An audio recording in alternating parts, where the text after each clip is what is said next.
प्रणाम मित्रों। तो चलिए सब आँखों के आंसू उजले नामक कविता को आगे पढ़ते हैं। इसके पूर्व हम लोगों ने पहले व दूसरे पद को पढ़ा था, तो चलिए इसके आगे के पदों को हम लोग पढ़ते हैं। नव तारक सा खंडित पुलकित, यह क्षूर धारा को चूम रहा, वह अंगारों का मधुर रस पी केशर किरणों सा झूम रहा। अनमोल बना रहने को कब टूटा कंचन हीरक पिघला। अर्थात इस काव्यांश में हीरे और सोने के माध्यम से जीवन के तथ्य को समझाने का प्रयास कवित्री जी ने किया है। तो चलिए इस काव्य के भावार्थ हम लोग देखते हैं। वे लिखती हैं कि नव तारक सा खंडित पुलकित, यह क्षुर धारा को चूम रहा।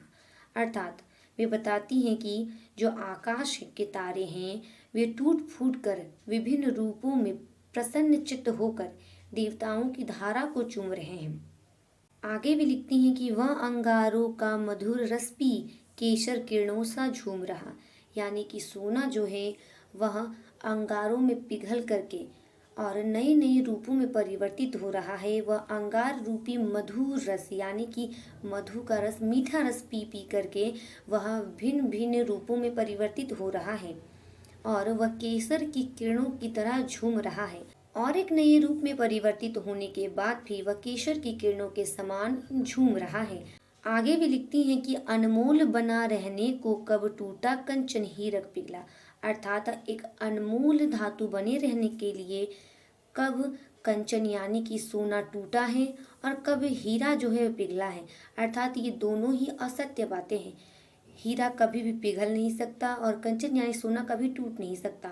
हम कंचन यानी कि सोने को पिघलाकर नए रूप में परिवर्तित कर सकते हैं, परंतु उसे तोड़ नहीं सकते। और हीरे को हम लोग तराश कर नए रूप में परिवर्तित कर सकते हैं, परंतु उसे पिघला नहीं सकते।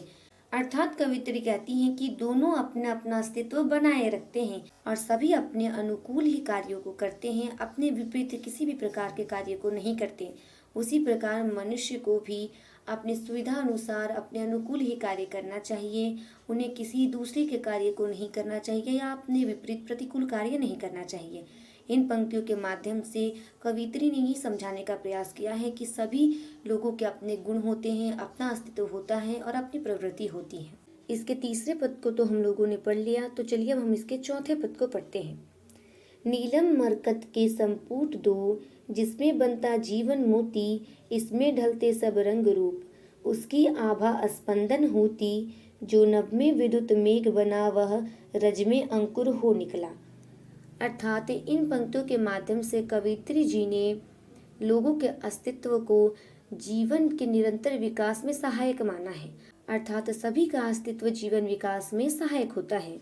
वे लिखती हैं, नीलम मरकत के संपुट दो, जिसमें बनता जीवन मोती।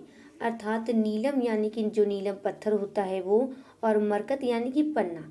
तो वे कहती हैं कि इस नीलम और पन्ने के बीच में, उसके बीच द्वार में जो मोती रूपी जीवन है वह पलता है, यानी कि आकाश और धरती के मध्य ही लोगों का जीवन पलता है। लोगों का जीवन निरंतर विकास के पथ पर आगे बढ़ता रहता है। वे आगे लिखती हैं कि इसमें ढलते सब रंग रूप, उसकी आभा स्पंदन होती। अर्थात वे कहती हैं कि इस नीलम और पन्ने के बीच में विभिन्न प्रकार के जीवन की आभा झलकती रहती है, यानी कि लोगों के जीवन की जो आभा है वह रूप रंग में झलकती है। उनका रूप रंग ढलता है, उसी प्रकार उसमें आभा भी झलकती है। आगे वे लिखती हैं कि जो नभ में विद्युत मेघ बना, वह रज में अंकुर हो निकला। अर्थात जो लोगों के रंग रूप की आभा का स्पंदन यानी कि धड़कन है वह आकाश में जाता है बिजली और मेघ यानी कि बादल के समान, और बादलों से जो वर्षा होती है वह रज अर्थात धूल में पड़ती है और वह पुनः अंकुर के समान वह जल बाहर निकलता है। यानी कि कवित्री बताती है कि प्रत्येक वस्तु या मानव का जो अस्तित्व होता है वह जीवन के विकास में सहायक होती है। चौथे पद को भी हम लोगों ने पढ़ लिया, तो चलिए अब इसके पांचवें पद को हम लोग पढ़ते हैं।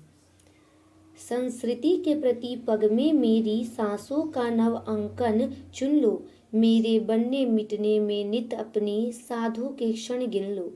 जलते खिलते बढ़ते जग में घुल मिल एकाकी प्राण चला, सपने सपने में सत्य ढला।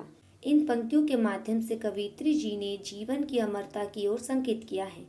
वे कहती हैं कि संस्कृति के प्रति पग में मेरी सांसों का नव अंकन चुन लो। अर्थात इस संसार के प्रत्येक कदम में मेरी आहट जो है वह सुनी जा सकती है। यानी कि जो व्यक्ति अपने जीवन में सफल होता है या कोई बड़ा कार्य करता है जिससे पूरा विश्व उसे जानता हो, तो उसके जो कदम है वह सदैव इस सृष्टि में जमे रहते हैं। जब तक यह सृष्टि बना रहेगा तब तक उनका नाम भी बना रहेगा। वैसे ही वे कहती हैं कि मेरे जो कार्य हैं वो सृष्टि के प्रत्येक पग में, प्रत्येक कदम में दिखाई देंगे। उसी के साथ वे लिखती हैं कि सांसों का नव अंकन चुन लो। अर्थात इनमें मेरी सांसों का चिन्ह चुन सकते हैं। यानी कि जब तक यह सृष्टि रहेगी तब तक मेरे द्वारा किए गए कार्य रहेंगे और मेरे कार्यों द्वारा मुझे जो प्रसिद्धि मिली है वह सदैव ऐसी ही बनी रहेगी। आगे भी लिखती हैं कि मेरे बनने मिटने में नित अपनी साधु के क्षण गिन लो। अर्थात कवित्री कहती हैं कि मेरे बनने और बिगड़ने में हमेशा अपनी साधु को गिना जा सकता है। आगे भी कहती हैं कि जलते खिलते बढ़ते जग में घुल मिल एकाकी प्राण चला। यानी कि यह संसार कष्टों दुखों में चलता है तो कभी फूल की तरह खिलता भी है। इसी में अकेले व्यक्ति के प्राण चले जाने पर भी निहित रहते हैं। अर्थात यदि कोई प्रसिद्ध व्यक्ति है जिसने कोई ऐसा कार्य किया है जिससे उसे पूरे विश्व में याद रखा जाएगा, तो यदि उसकी मृत्यु भी हो जाती है फिर भी उसके चिन्ह इस संसार में सदैव रहेंगे। जब तक यह सृष्टि रहेगी तब तक लोग उन्हें याद करते रहेंगे। आगे वे लिखती हैं कि सपने सपने में सत्य ढला। अर्थात सभी के सपने में कुछ न कुछ सच्चाई अवश्य छिपी रहती है। अर्थात कवित्री जी ने इन पंक्तियों के माध्यम से अमरता को दर्शाने का प्रयास किया है कि किस प्रकार पूरी सृष्टि का विनाश हो जाए फिर भी अमरता बनी रहेगी। यहीं पर सब आंखों के आंसू उजले नामक कविता समाप्त होती है। धन्यवाद।